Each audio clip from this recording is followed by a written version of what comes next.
Vamos a dar inicio. Bienvenidos todos. Es un placer, como siempre, tenerlos aquí en nuestros miércoles astronómicos de Clavius, en este caso en la modalidad a distancia. Todavía no sabemos cuánto más vamos a seguir así, pero bueno, pues lo importante es que podamos seguir compartiendo lo que nos interesa, que son los temas de astronomía.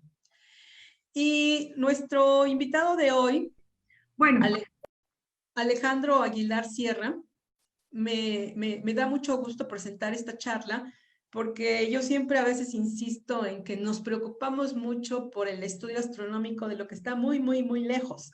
Y a veces se nos olvida que hay algo que es parte del sistema solar. Bueno, no es que nos olvide, sino que no le tomamos a veces mucha atención a cómo hacemos el estudio de nuestro planeta Tierra, ¿no?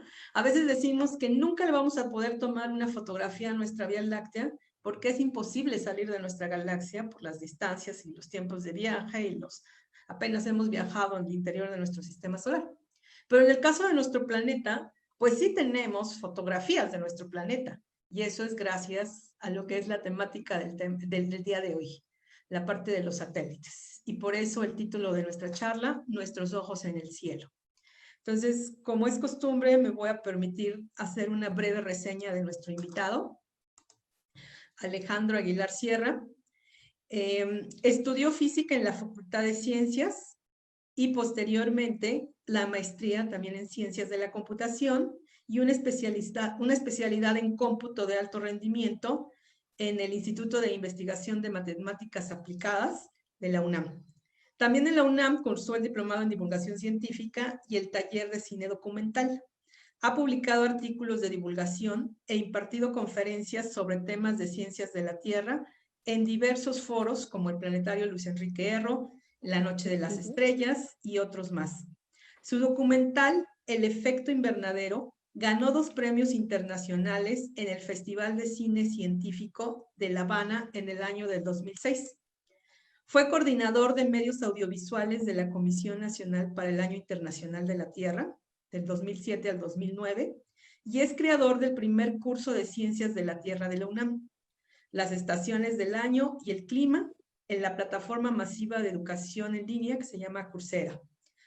Actualmente se desempeña como técnico académico titular en el Laboratorio Nacional de Observación de la Tierra, con sede en el Instituto de Geografía de la UNAM, donde ha aportado innovación tecnológica en almacenamiento masivo de datos satelitales y en procesamiento de alto rendimiento de imágenes de satélites.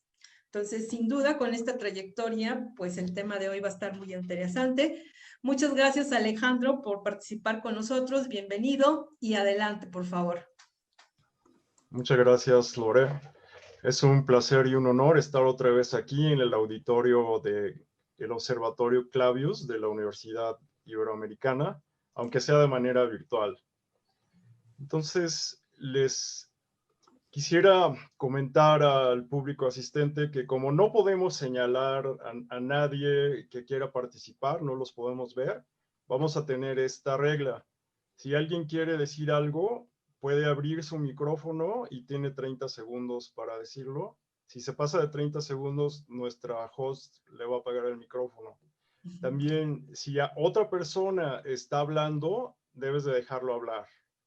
Y bueno, si ya estamos de acuerdo con... Nada más déjame hacer la apreciación, sí. Perdón, Alejandro, que con esto Alejandro se refiere a intervenciones durante la presentación. Y por supuesto, al final de la presentación vamos a tener una sesión de preguntas, donde además vamos a intercalarlas con los comentarios o preguntas que también vamos a tener en Facebook. Gracias, perdón. Sí, está bien, Lore. Y en algunas ocasiones yo les voy a hacer preguntas, entonces si alguien quiere responder, esas son las reglas. Bien, entonces les voy a mostrar una presentación primero.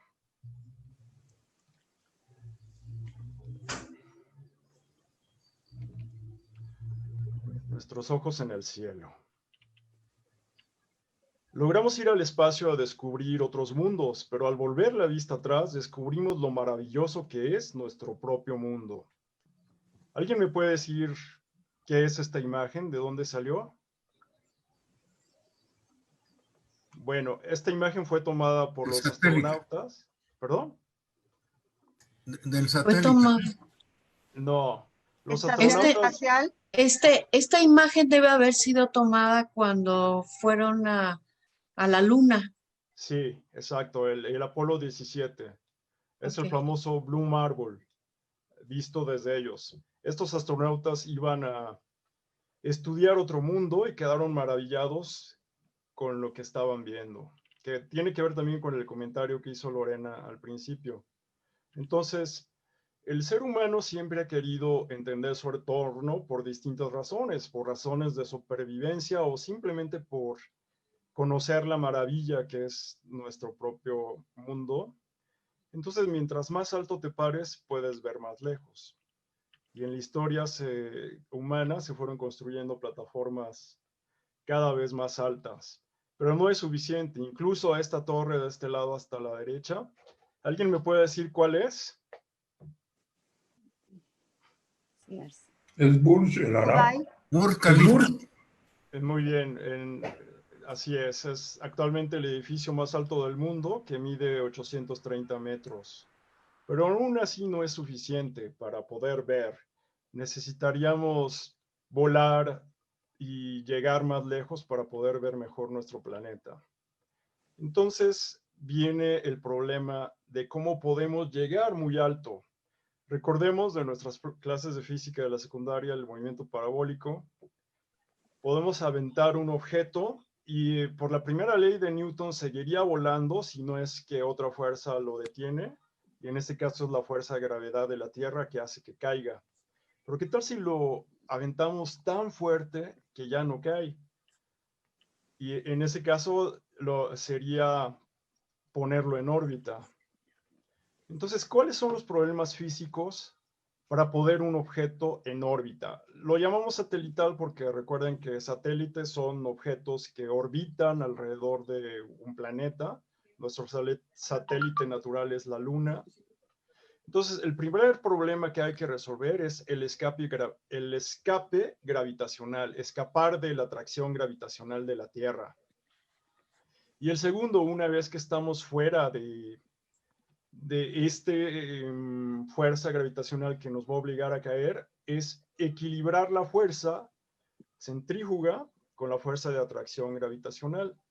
Y esto se logra con una velocidad. Entonces, de acuerdo a la ley universal de gravitación de Newton, mientras más lejos estemos, que es esto aquí, el radio al cuadrado, la fuerza de gravitación se va a sentir menos y vamos a necesitar menor velocidad en la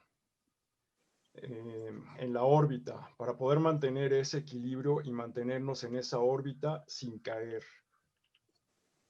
Antes de continuar hablando de órbitas, recordemos algunos conceptos de la percepción remota.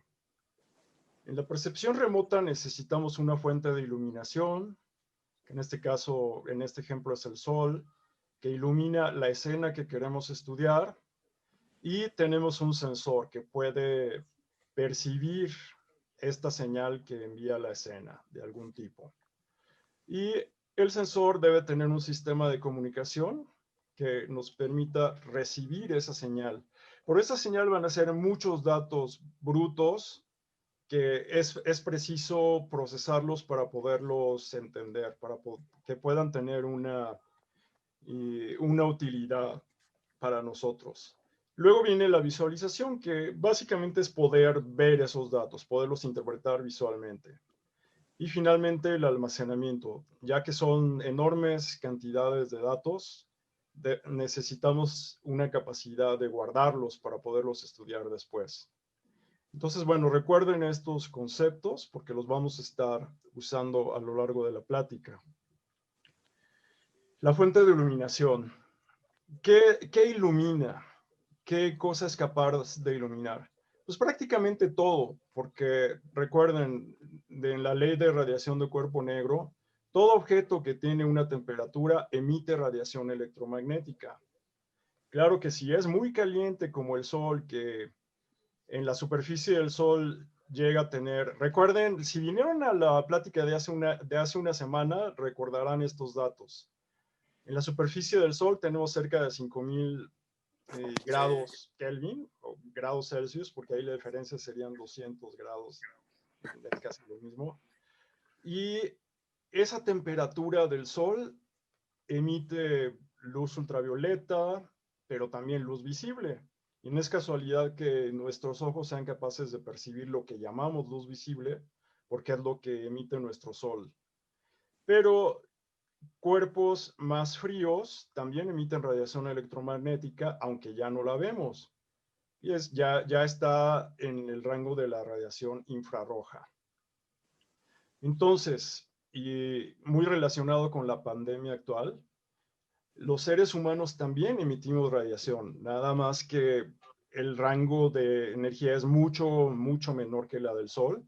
En lugar de 5000 grados Kelvin, son del orden de 36 grados centígrados. Pero gracias a que emitimos radiación, no es difícil medir la temperatura de un ser humano, y esto es lo que se está haciendo con los módulos de termómetros que pueden detectar si una persona tiene fiebre.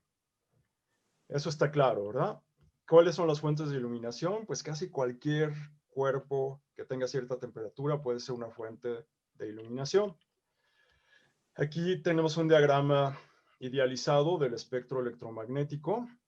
Entonces, la parte de menor energía del espectro electromagnético tiene también la longitud de onda más larga.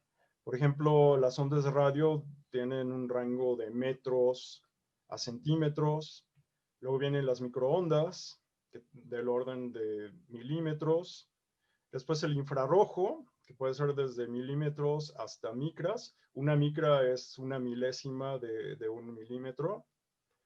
Y llegamos al espectro, a la parte visible, lo que nuestros ojos pueden percibir, que está entre los 70 nanómetros a los 400 nanómetros.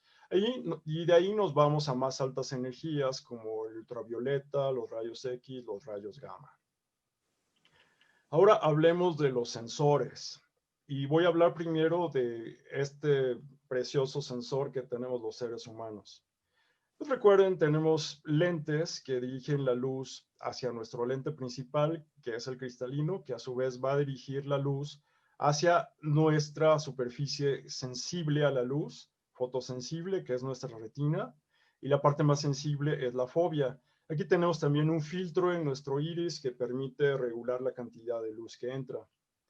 En nuestra retina tenemos dos tipos de células, los bastones y los conos.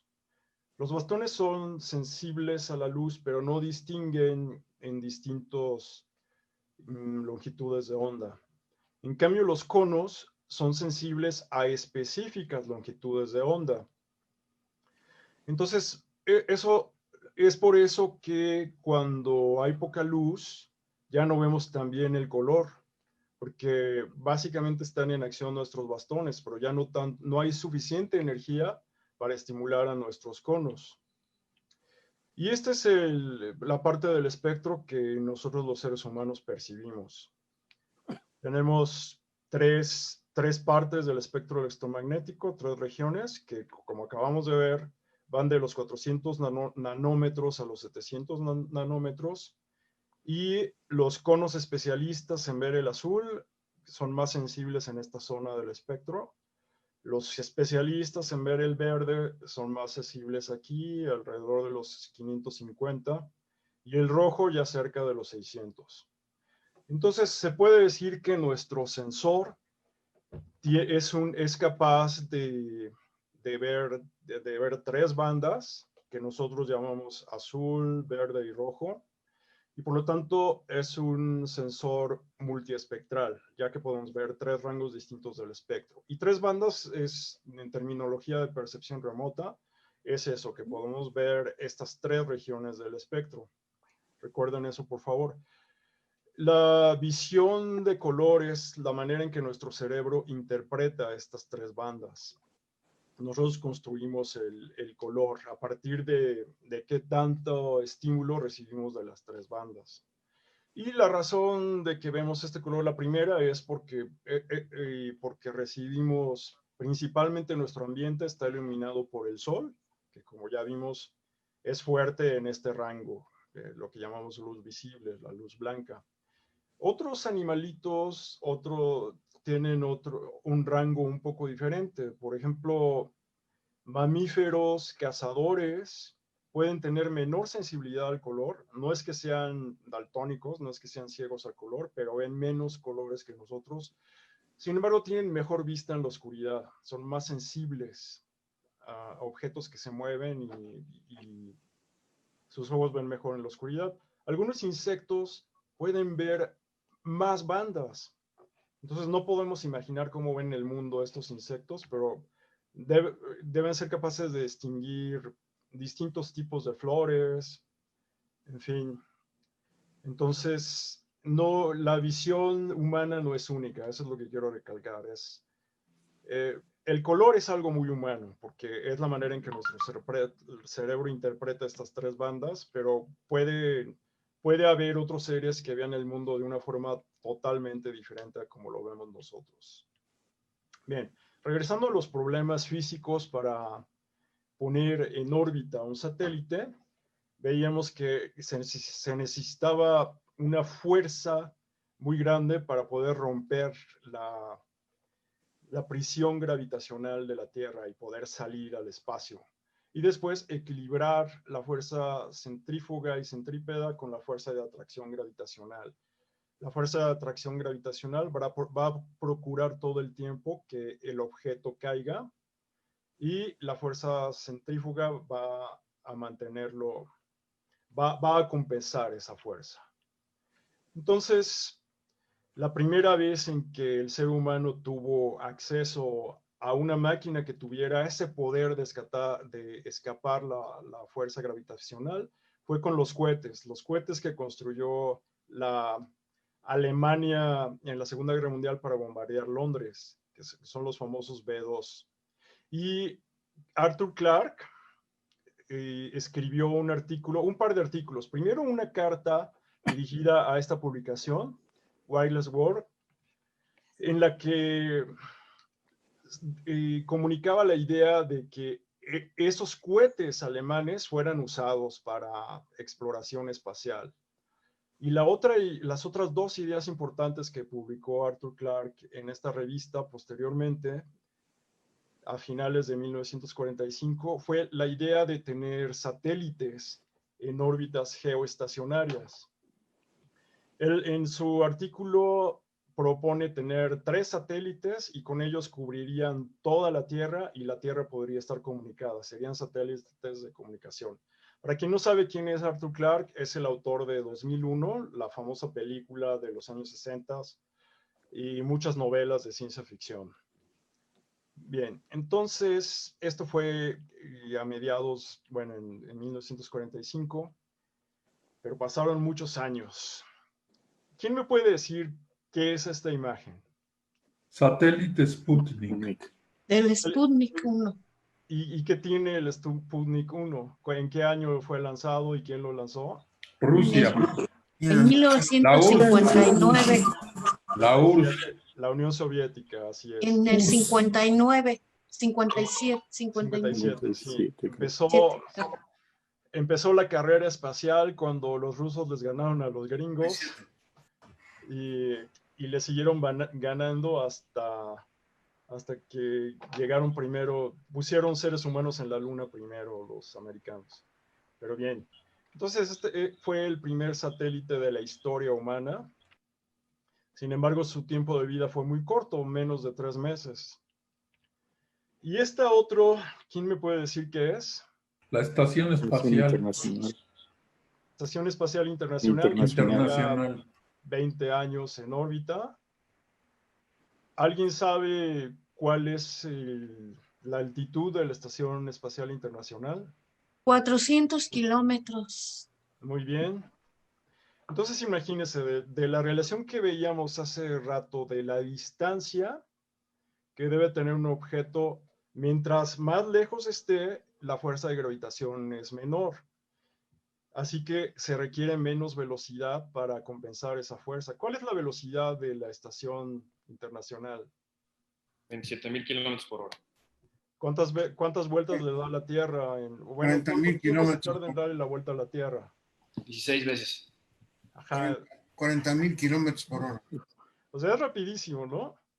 De hecho, si la vemos en el cielo, es notable cómo se va moviendo. A pesar de estar tan lejos, es bastante notable cómo se va moviendo, rapidísimo. Porque todavía la estación internacional todavía está muy cerca. Y ustedes pueden ver que solo ve un pedazo de la Tierra, no puede ver toda la Tierra. Entonces, hay muchas órbitas y hay muchos tipos de satélites. De hecho, hay satélites del tamaño de una canica o de un zapato, hasta satélites del tamaño de un autobús. Pero vamos a concentrarnos en dos de las órbitas más importantes. La primera es la llamada órbita polar, conocida como LEO, porque en inglés es Low Earth Orbit. Está muy cerca, bueno, relativamente cerca de la Tierra. La altitud es de unos 2,000 kilómetros. Pero igual a esa altitud debe de tener todavía mucha velocidad para mantenerse en órbita.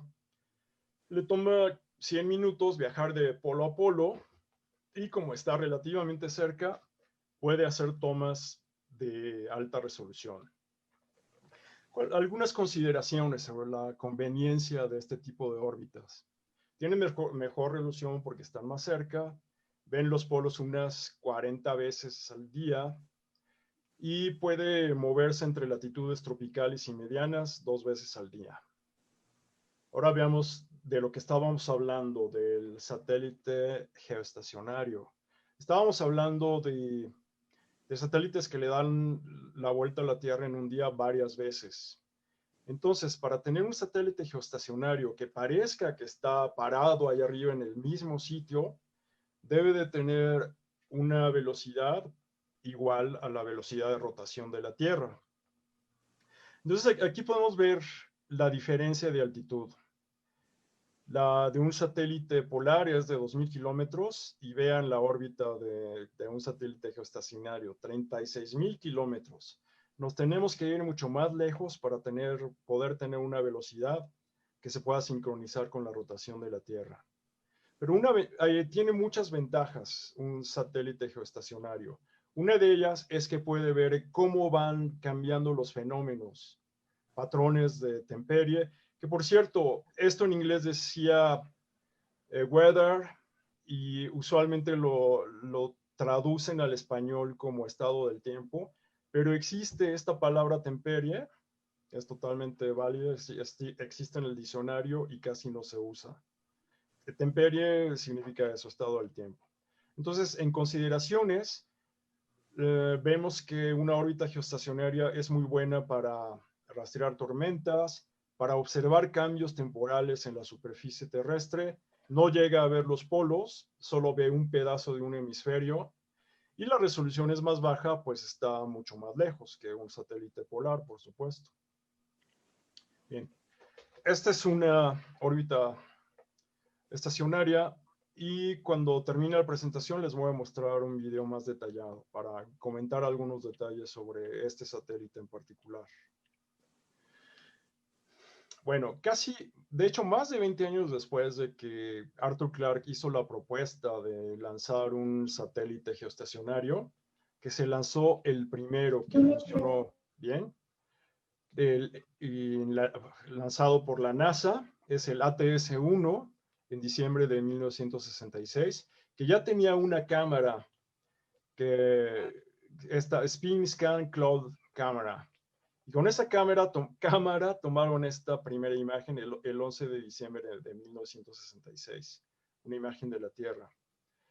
El instrumento fue diseñado por Werner Suomi, ese nombre van a oír más, uno de los padres fundadores de la ciencia de percepción remota por medio de satélites. Y su frase famosa es que ahora la temperie se mueve, no se mueve el satélite, se mueve la temperie. Bien. Poco después de esos primeros lanzamientos, la NOAA, que es la agencia gringa, bueno, National Oceanic and Atmospheric Agency. La NOAA es como la NASA, pero para la Tierra, para estudiar temas de la Tierra. Lanzó este programa, que es el programa del satélite geoestacionario ambiental operacional, GOES, por sus siglas en inglés. El primero fue en 1975 y todos estos satélites tienen esa característica de que son geoestacionarios y cada generación del satélite ha ido mejorando sus capacidades. Ahora, nos vamos a concentrar en el último, en el más reciente, porque sus capacidades mejoraron en los últimos años. Ha habido cambios recientes en la tecnología que han sido enormes para lo que podemos entender de nuestro planeta y estudiar y todo. Entonces, este es el satélite GOES-R, GOES-16. Fue lanzado en 2016, acomodado en su órbita y todo, y empezó a ser operacional a finales de 2017 y principios de 2018. O sea, es algo muy reciente, poco más de 2 años. Entre las gracias que tiene muchas mejoras, tiene también el primer detector de rayos y además sensores de la temperie espacial, digámoslo así. Cosa que también quienes estuvieron la semana pasada van a relacionar algunas cosas. Entonces, este es el satélite, este es el cuerpo del satélite y estos son los paneles solares y los sensores solares, que como los paneles solares están siguiendo al sol, pues el lugar más conveniente para poner los sensores solares pues era, por supuesto, aquí mismo. Entonces, para que tengan una idea del tamaño de esta maquinita, aquí está el cuerpo del GOES y una persona de estatura mediana, unos 70. Entonces, el puro cuerpo del satélite son 5.5 metros por más o menos 2 metros y más o menos 3 toneladas. La envergadura, obviamente, ya con los paneles solares desplegados es mucho mayor. Y dos de los sensores más importantes en los que nos vamos a concentrar se pueden ver aquí, el AVI y el GLM. Pueden ver este lente, ¿no? Esta cámara, perdón, este lente, como telescopio que se ve aquí. Entonces, como les comentaba, estos son los sensores solares, como el EXIS y el SUBI. Si da tiempo al final vamos a platicar un poco del SUBI porque tiene mucha relación con lo que vimos hace una semana. Tiene un magnetómetro y estos dos sensores que les comentaba hace rato. Vamos a empezar con el AVI. El AVI significa Advanced Baseline Imager. Imager significa productor de imágenes. Entonces es un productor avanzado de imágenes. Si lo comparamos con la generación inmediata anterior del satélite, tiene todas estas ventajas. Mucho más, el anterior tenía solo 5 bandas, este tiene 16 del visible al infrarrojo. Tiene una resolución 4 veces mayor de la que tenían los satélites anteriores y es 5 veces más rápido, por lo que podemos obtener imágenes con mucha mayor frecuencia. Y en esta pequeña gráfica se puede mostrar el cubo amarillo, son las capacidades actuales del AVI, y el cubo rojo, las capacidades del satélite anterior en capacidades espacial, espectral y temporal. Y para que vean el tamaño del animalito, igual, más o menos del tamaño de un ser. Aquí está el ser humano y aquí está el lente del AVI. Entonces, así como vimos para el ojo humano la sensibilidad de nuestras 3 bandas, vamos a ver dónde encaja la sensibilidad de las 16 bandas de este sensor. Las primeras 2 bandas entran dentro del rango visible, una dentro del azul y otra dentro del rojo. Pero las demás ya están en la parte infrarroja. Y este es el infrarrojo cercano y este es el infrarrojo no tan cercano. Entonces, recuerden, estos son 400 a 700 nanómetros. Y aquí ya hablamos de micras. Micras, recuerden, es la millonésima parte de un metro. Entonces, hay otra cosa importante, una diferencia entre el diagrama que tenemos arriba con el de abajo. Lo que tenemos arriba son sensibles a radiación de una fuente lumínica externa, el Sol. ¿Sí? Entonces, aunque esto es infrarrojo, sigue siendo reflejado el Sol. Nuestros ojos no lo perciben, pero AVI sí, en estos rangos. Sin embargo, esto de abajo ya no es reflejado. Esto ya es otra fuente de iluminación. ¿Alguien me puede decir cuál es esa otra fuente de iluminación? Calor de la Tierra. Así es, la Tierra se calienta y es la Tierra la que a su vez emite radiación. De hecho, recuerden que si la Tierra no Oye, emite... Alejandro, una pregunta se puede hacer. Sí, Estás comentando que la zona visible en el caso de arriba, de la gráfica de arriba, es un poco de azul y un poco de rojo. ajá. ¿Y qué sucede con los demás colores? Bien, ¿No ahorita te los, no explico. los percibe o sí los percibe? Sí los puede percibir y eso me voy a... Si me permites, lo voy a explicar un poquito más adelante. Bueno, recuerden que color es un concepto humano. Otros animales u otras máquinas pueden percibir otros rangos del espectro electromagnético y se construye la información de otra manera. El color es la manera que tiene nuestro cerebro de interpretar esas tres bandas. Bien, la parte de abajo, como decía nuestro compañero, es emitida por la Tierra cuando se calienta. Y les comentaba, nosotros los seres humanos podemos vivir en la Tierra gracias a que la Tierra emite radiación, no por el Sol. ¿Por qué? Pues porque la atmósfera es transparente a la radiación del Sol. La atmósfera no se calienta. La atmósfera solo se calienta con la radiación que emite la Tierra. Entonces, la Tierra sería un planeta que estaría todo el tiempo bajo cero si solamente fuera calentado por el Sol.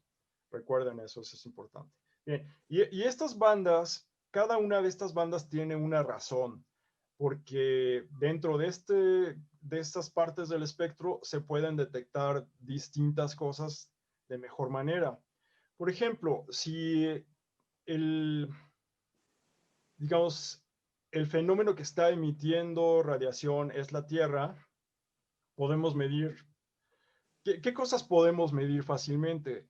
Y ahí les va un hint. Hace poco vimos una foto de cómo es interpretado lo que emitimos los humanos. Entonces, ¿qué podemos interpretar de radiación emitida por la Tierra? Que es muy útil para meteorología, para temperie, para todo eso. ¿Alguien me puede decir, por favor? ¿Cuál? La Otra vez temperatura. la pregunta. Sí, la temperatura. Podemos medir la temperatura de distintos objetos en la atmósfera. Además, recuerden que en la troposfera, que es básicamente donde está todo en la Tierra, porque ya después otras capas de la atmósfera ya están mucho más altas, pero casi todo lo que conocemos está dentro de la troposfera, que son en promedio unos 10 kilómetros. Dentro de la troposfera, la temperatura disminuye linealmente. Mientras más alto subimos, y más baja es la temperatura. Entonces podemos inferir la altura de una nube midiendo su temperatura. Hay otras cosas, por ejemplo, en estas bandas se puede percibir la humedad atmosférica a distintos niveles de vapor de agua. Nosotros no podemos percibir la humedad. La única forma, bueno, visualmente, para ver cuánto humedad hay en la atmósfera se tiene que condensar, convertirse en gotitas y formar nubes y así sí la vemos. Pero sin nubes no podríamos ver la humedad atmosférica. Y estas bandas nos permiten ver el vapor de agua a distintas alturas. Entonces voy a mostrar una imagen en la que bueno, aquí hay una imagen representativa de cada una de las bandas. Entonces, las dos primeras son visibles, todas las demás son infrarrojas, pero esta en el infrarrojo cercano y esta en el infrarrojo no tan cercano, lejano, pues. Entonces, la primera banda del infrarrojo cercano le tiene el apodo de Veggie porque es muy sensible a la vegetación. ¿Sí? Aunque nosotros ya no la vemos, pero aquí destacan mucho objetos, digo, árboles, selvas, en fin. Y lo que más destaca en las otras imágenes pueden ser las nubes. Y esto que no ven en las demás imágenes es lo que les comentaba, el vapor de agua en distintas altitudes. Pueden ser, bueno, altas, bajas, en fin. Cada una de estas bandas está relacionada, y esto al final, cuando terminemos, les voy a explicar les voy a mostrar una tabla donde vienen detalles de qué es lo que se puede percibir mejor en cada una de las bandas. Pero mi banda favorita para medir la temperatura de la atmósfera es la banda 13, ¿sí? Porque es la que llaman la banda de brillo, de temperatura de brillo limpio, en el que ya no se ve tanto vapor de agua. Entonces podemos medir la altura de las nubes y la temperatura más fácil. Digo, en ese sentido es más limpia. Bueno, pasando ahora a la capacidad espacial del sensor AVI. Cuando tenemos el satélite parado sobre el ecuador, dirigiéndose directito hacia nuestro hemisferio, lo que mejor ve es pues lo que está encima del ecuador. Centroamérica Sudamérica y Centroamérica tienen un píxel que abarca menor distancia, es decir, tiene mayor resolución. En este caso, estamos hablando de resolución de 1 kilómetro, lo que significa que los píxeles que estén por aquí van a contener aproximadamente 1 kilómetro. Conforme nos alejamos de esta zona, el píxel empieza a abarcar más kilómetros, hasta que llega por acá, que ya son más de 10 kilómetros, y ya baja mucho la resolución. Si se fijan, el AVI ve muy bien a México. Básicamente, las dos mejores zonas de resolución del satélite, México está casi todo adentro de esas dos zonas. Incluso mejor que Estados Unidos, que ya tiene otras bandas donde disminuye mucho la resolución. Ahora, hay, digamos, 3 tipos de tomas del AVI. El disco completo, recibimos una imagen de todo este disco cada 10 minutos, pero esta zona que se llama CONUS, porque es la zona continental de Estados Unidos, en inglés Continental US, se hace cada 5 minutos. Entonces se puede ver con el doble de frecuencia algún fenómeno que esté ocurriendo aquí. Y fíjense que afortunadamente casi todo México también está dentro de CONUS. Tenemos también ese privilegio, salvo Tapachula, lo siento, chiapanecos, si ando por ahí, pero casi todo lo demás de México se ve muy bien.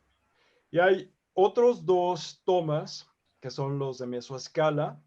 Estos se pueden hacer cada minuto, y estos son movibles. CONUS siempre está aquí, el disco completo, pues obviamente siempre no cambia, porque el satélite siempre está paradito ahí, pero estas 2 se pueden mover dependiendo si hay algún fenómeno importante que haya que estudiar, que sea preciso estudiar con más detalle, se mueven estas regiones hacia donde se quiera. Y tiene una mayor frecuencia de cada minuto. Entonces, y nosotros siendo parte de los clientes, digamos, del satélite GOES, podríamos, por ejemplo, si tuviéramos un huracán por acá, podríamos pedirles que nos hicieran el favor de ponerlos la toma de mesoescala donde se requiera.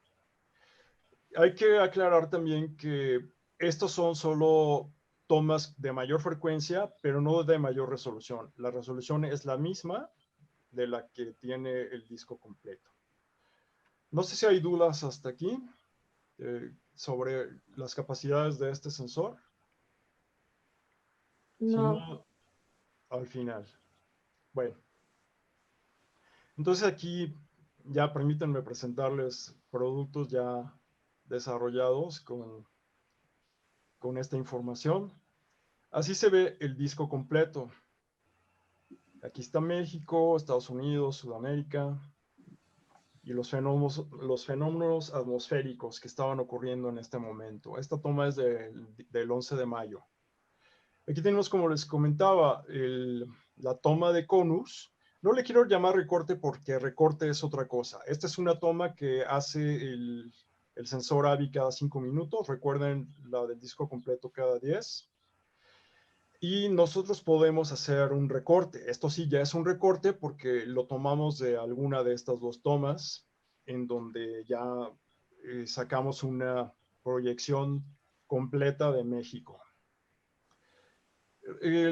Pueden notar que desde aquí, de este lado, del lado izquierdo de la imagen, se ve como una foto en color real, ¿no? Que de hecho así se llama este tipo de imagen, se llama color real. Pero de este lado ya no. ¿Cuál es la diferencia? ¿Me pueden decir? ¿Qué está pasando de este lado y qué está pasando de este otro lado? En uno ves en óptico y en otro ves en infrarrojo. Ajá. ¿Y por qué lo veo en infrarrojo? Porque ese satélite tiene la capacidad de ver en ambos espectros. Sí, pero hay otra razón. Porque de este lado es de noche.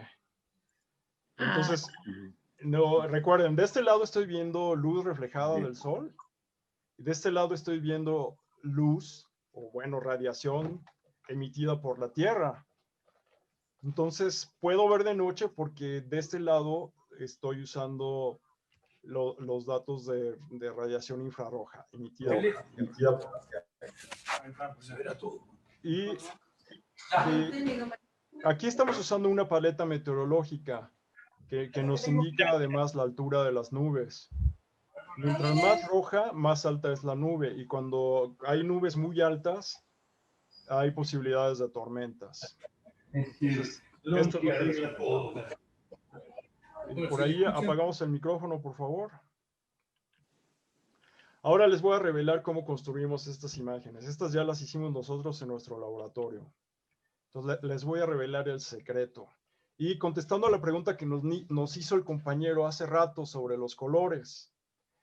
Tenemos las dos bandas visibles. Una está en la parte roja y en la parte azul y otra en la parte roja. Pero tenemos la banda 3 que está en el infrarrojo cercano y recuerden que les comenté que es la que llaman Veggie porque es muy sensible a la vegetación. Entonces, haciendo una combinación lineal de estas tres bandas, generamos un verde sintético.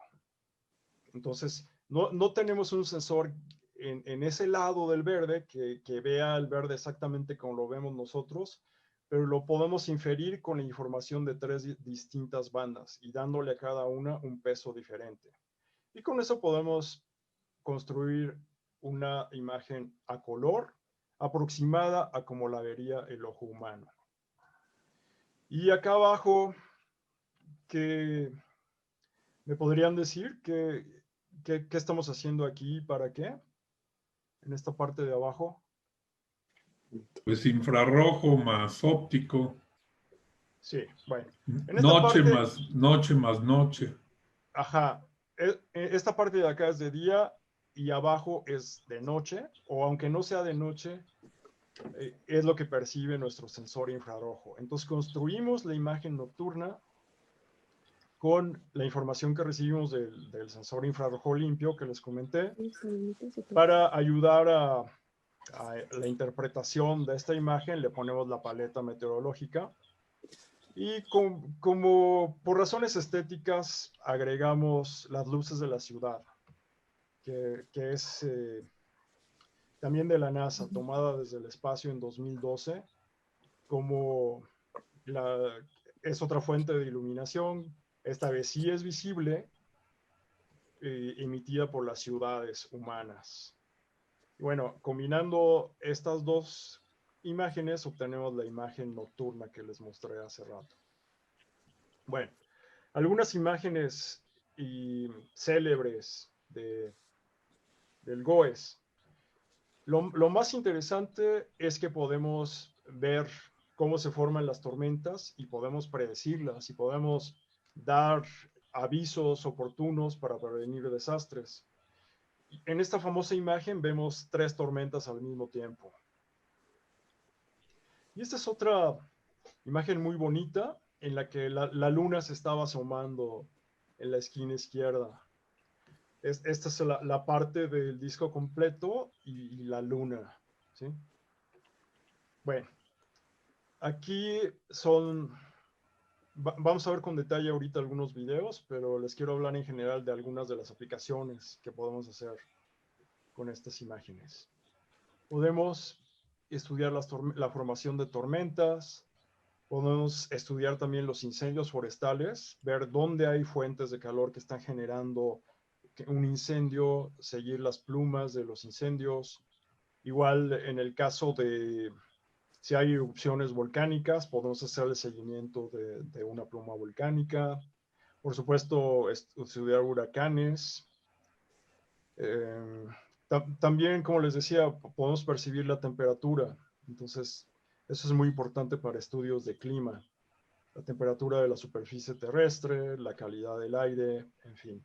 Tiene una sinfín de aplicaciones que son muy importantes. Actualmente sería muy difícil hacer lo que podemos hacer con nuestro planeta si no tuviéramos esta capacidad de percepción, ¿sí? Antes de continuar viendo más ejemplos, les quiero platicar un poco de lo que es el Laboratorio Nacional de Observación de la Tierra.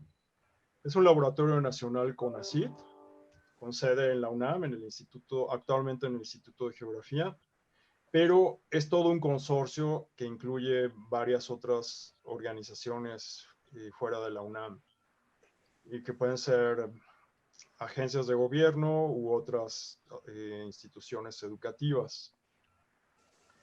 El ANO tiene 3 antenas. La geoestacionaria, la antena más grande es esta, la del GOES, que recibe la información oportuna del GOES.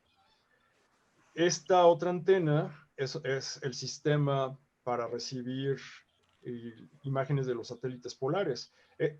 Mientras que la antena de GOES está en una posición fija, porque el GOES siempre está en la misma posición, los satélites polares varían de posición y se van moviendo a distintas horas del día, así que esta antena es móvil, los puede ir siguiendo. Y esta GeoNetCast es una antena de un sistema de información para compartir información de satélite que se está usando primero en Europa y después en las Américas. Y esto también daría para otra plática. Bueno, dentro del edificio contamos con un laboratorio donde se pueden ver en tiempo real las imágenes conforme van llegando y hacer distintos trabajos con ellas. Y un pequeño data center donde están las estaciones receptoras de los satélites polares y de GOES, así como nuestros sistemas de procesamiento y almacenamiento. Bueno, yo me integré al laboratorio hace 2 años y una de mis aportaciones fue el sistema de almacenamiento que se puede ver aquí. ¿Saben lo que es un peta? ¿Un qué? Un petabyte. Ah, pues es No. 1000 millones de gigas. Es 1 tera de teras. Sí. O sea, recuerden 1000 que tenemos un millones de mega, gigas. que es 1 millón de bytes. Después tenemos un giga, que son 1000 megas. Luego es un tera, que es 1 millón de megas. Y el peta es 1000 teras. 1000 teras. Entonces, 1 millón de gigas. Sí. Así se ve un peta. Son estos 4 cajones que pueden ver aquí. Claro que en otros laboratorios un peta pueden ser varios racks, pero bueno. ¿Que son discos duros o es memoria sólida? Son discos duros. Actualmente todavía sería muy caro construir un peta con memorias sólidas. Entonces sí, estamos usando esa tecnología de discos duros. Pero ve el espacio que tiene. Yo visité el Centro de Estudios Espaciales en la Universidad de Wisconsin, que ellos son autores de bueno, ellos distribuyen código que se puede usar para procesar estas imágenes, que de hecho es código que tenemos aquí arriba en los servidores de procesamiento del clúster, que tienen esta capacidad, CPUs Intel Xeon Gold, 264 GB de RAM, 20 teras de disco, el sistema operativo CentOS. Aquí tenemos varios paquetes de procesamiento de imágenes que requieren mucha galleta. Y de hecho el clúster también es el siguiente rack que está a la derecha, que aquí no se ve. Pero bueno, eso también después lo platicaremos con detalle. Bien, esto es en cuanto a la presentación. Ahora les quiero mostrar unos videos para mostrarles y ponerles algunos ejemplos de lo que les acabo de platicar. Entonces, por ejemplo, el primer video es este de un satélite geoestacionario. Si se fijan, siempre está viendo al mismo punto de la Tierra y los paneles solares están viendo al Sol. De hecho, este modelito, si lo reconocen, está basado en el GOES. Luego, esta es una imagen de México donde se pueden ver cómo se van formando distintas tormentas y cómo va ocurriendo el día y la noche. ¿Sí? De hecho, a ver, esta es actual, esta animación es actual. ¿Me pueden decir, ven cómo se acaba de formar un huracán? Que va directito hacia Baja California. ¿Cómo se llama? ¿Es el actual? Sí. Ginny Aquí abajo está la fecha. Mira, 8/19. Además, de hecho, lo voy a pasar otra vez porque está muy interesante. Es el Genevieve. Así es. Fíjate, es muy bonito con esta frecuencia temporal. Podemos hacer una animación en que podemos ver claramente cómo se forma una tormenta tropical, cómo se van juntando las nubes y se empieza a armar esa estructura espiral que aquí ya está formada, Genoveva. Se llama Genevieve. Sí, Genevieve, Genoveva para los cuates. Bien, pues así estaba hasta hace unos minutos. ¿Sí? Sí. Bueno, ahora sí continuamos con el siguiente ejemplo. Oye, una pregunta. El satélite estacional, Ajá. eventualmente lo tienen que calibrar. Me imagino ahí la gravedad pues siempre está funcionando, ¿no? Así es. Y para Siempre eso está tiene... actuando y entonces me imagino que hay momentos en los que tienen que... No, permíteme responder tu pregunta. Uh, El satélite tiene cohetitos, por eso okay. Buena parte del volumen del satélite es combustible, que le debe de durar unos 15 años. Y el satélite está todo el tiempo corrigiendo su posición, porque sí pueden pasar múltiples perturbaciones. El clima del espacio es un clima poco amigable. Entonces, sí, el satélite tiene que estar todo el tiempo ajustándose. Entonces, tiene un sistema bastante sofisticado de control que lo mantiene en la misma posición. Es automático, ahora, vamos a decir. Así es. Así es. Okay. ¿Alguien me puede decir qué estamos viendo aquí en esta? Le puse pausa para ver si me pueden responder. Algo está ocurriendo, y esto fue en junio. Las arenas del desierto de África. Las arenas del desierto. Recibimos un buen baño de arenas del desierto del Sahara. Entonces, quiero mostrarles cómo se ve. Ahí se ve claramente cómo va saliendo la arena. Y fíjense, de noche el sensor no es capaz de ver la arena, pero ahorita les voy a mostrar un producto que sí es capaz de verla de noche. Entonces, bueno, fíjense qué bien se ve cómo sale la arena del Sahara y cómo atraviesa todo el Atlántico y llega hasta acá, ¿no?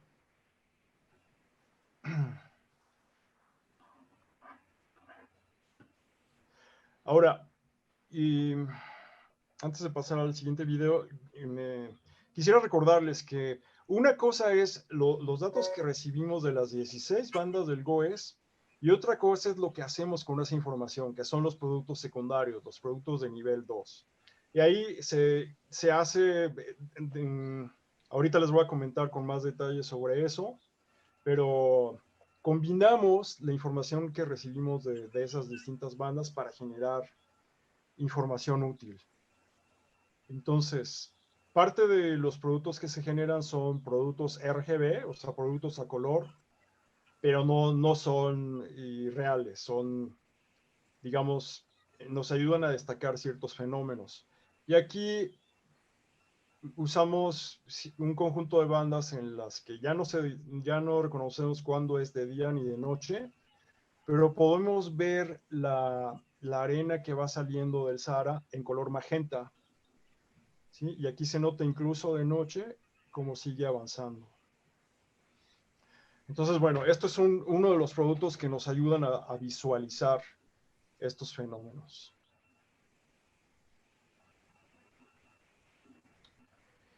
Y otro tipo de fenómenos de nivel 2 nada más detectan el polvo y cómo se mueve el polvo. Entonces, en esta animación vemos cómo los distintos, digamos, tolvaneras, cómo se van moviendo y cómo se van transportando. ¿Sí?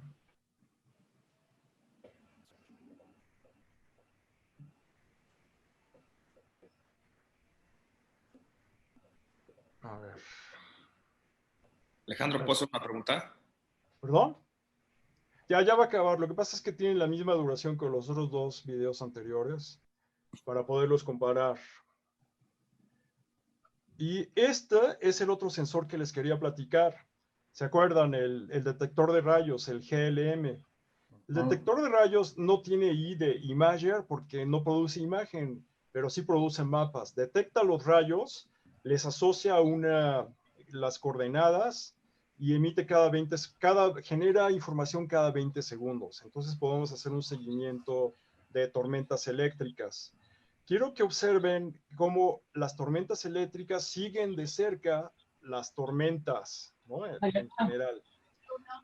Y esta imagen es del AVI normal. Está basada en una de las bandas visibles del AVI. Entonces, bueno, vamos a ver esta animación.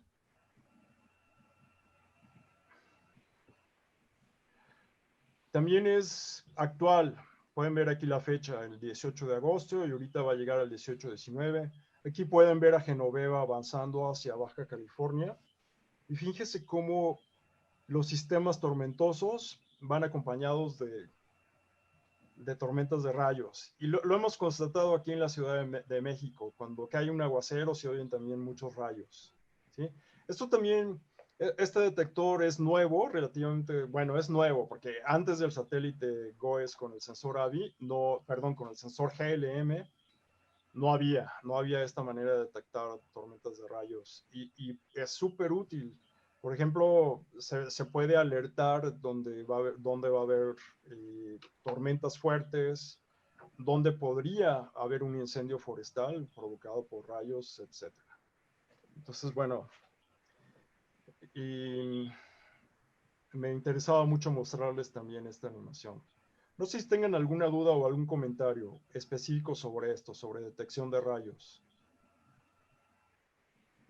¿Qué producen los rayos? Y pues son ¿Fricción diferencias de de voltaje. capas o qué? Sí, son diferencias de voltaje en distintas zonas de la atmósfera. Y obviamente cuando hay mucha fricción, se genera más más electricidad. Y por último, déjenme compartirles mi navegador web.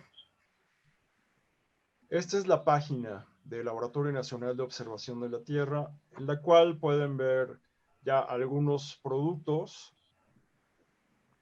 En la portada esta de rayos, pero también el disco completo en color real y nocturno.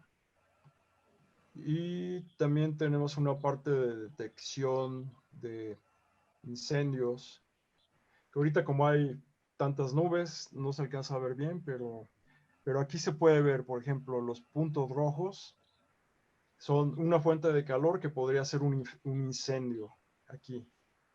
¿sí? Entonces, bueno, esta es la dirección, es muy fácil, lanod.unam.mx, y aquí pueden entrar a ver estas imágenes actuales. Les comentaba sobre las bandas. Hay distintas tablas con información detallada de las bandas del sensor AVI. Como les comentaba, están primero las dos visibles, la banda BEGI, Cirrus porque destacan las nubes altas, y estas de nivel alto de vapor de agua, nivel medio, nivel bajo, ozono, CO2, y mi banda favorita porque es la que usamos para hacer las imágenes de noche, que es la de radiación de onda larga limpia. Los productos de nivel 2. Hay detección de aerosoles, que puede ser humo y polvo, máscaras de cielo claro, muchos productos de nubes, altura de nube, partícula de nubes, presión de nubes, temperatura, imágenes de los vientos derivados. Les comentaba también hace rato, detección de puntos de calor, posibles incendios, estimación de huracanes, temperatura, tanto del continente como del océano. Esta es la del continente y aquí abajo está la del océano. Detección de ceniza volcánica y lluvia, en fin. Y un breve comentario relacionado con lo que vimos la semana pasada de las enanas blancas, las estrellas. Recuerden, uno de los sensores que vienen en el satélite GOES, el SUBI, está observando continuamente el Sol. Y se puede observar, por ejemplo, las tormentas en la corona solar, en fin. Y esta es una de las imágenes. Son 6 bandas. Y esta es una de las imágenes típicas, 6 imágenes típicas que se pueden obtener de las bandas. Y entonces aquí podríamos entrar a recordar lo que vimos hace una semana. Estas 5 bandas son producidas por fierro y esta por hidrógeno. ¿Se acuerdan de los niveles dentro del Sol, en qué parte se produce hierro y en qué parte se produce helio? ¿Sí? Bueno, se los dejo de tarea porque no es el tema de la plática de hoy, pero hace una semana me gustó mucho que se habló de eso y tiene mucho que ver. De hecho, esto daría para otra conferencia. Entonces, bueno, lo dejo ahí en la mesa. Oye, una pregunta. Algo leí hoy en algún artículo, no sé si sea verdad, pero decía que probablemente entre jueves y viernes llegue una tormenta solar. ¿Eso es predecible con tanto tiempo de anticipación? No es tan predecible las tormentas solares. Pero bueno, ya para terminar lo que les quería compartir, este es un noticiero del día de hoy donde se ve cómo Genoveva le está pegando a Baja California, y varias de las imágenes que comparte el noticiero son imágenes de hecho del GOES, ¿no? Como estas que ponen al principio. Bien, ahora sí, y esto es lo que les quería compartir en general. ¿Tienen alguna pregunta?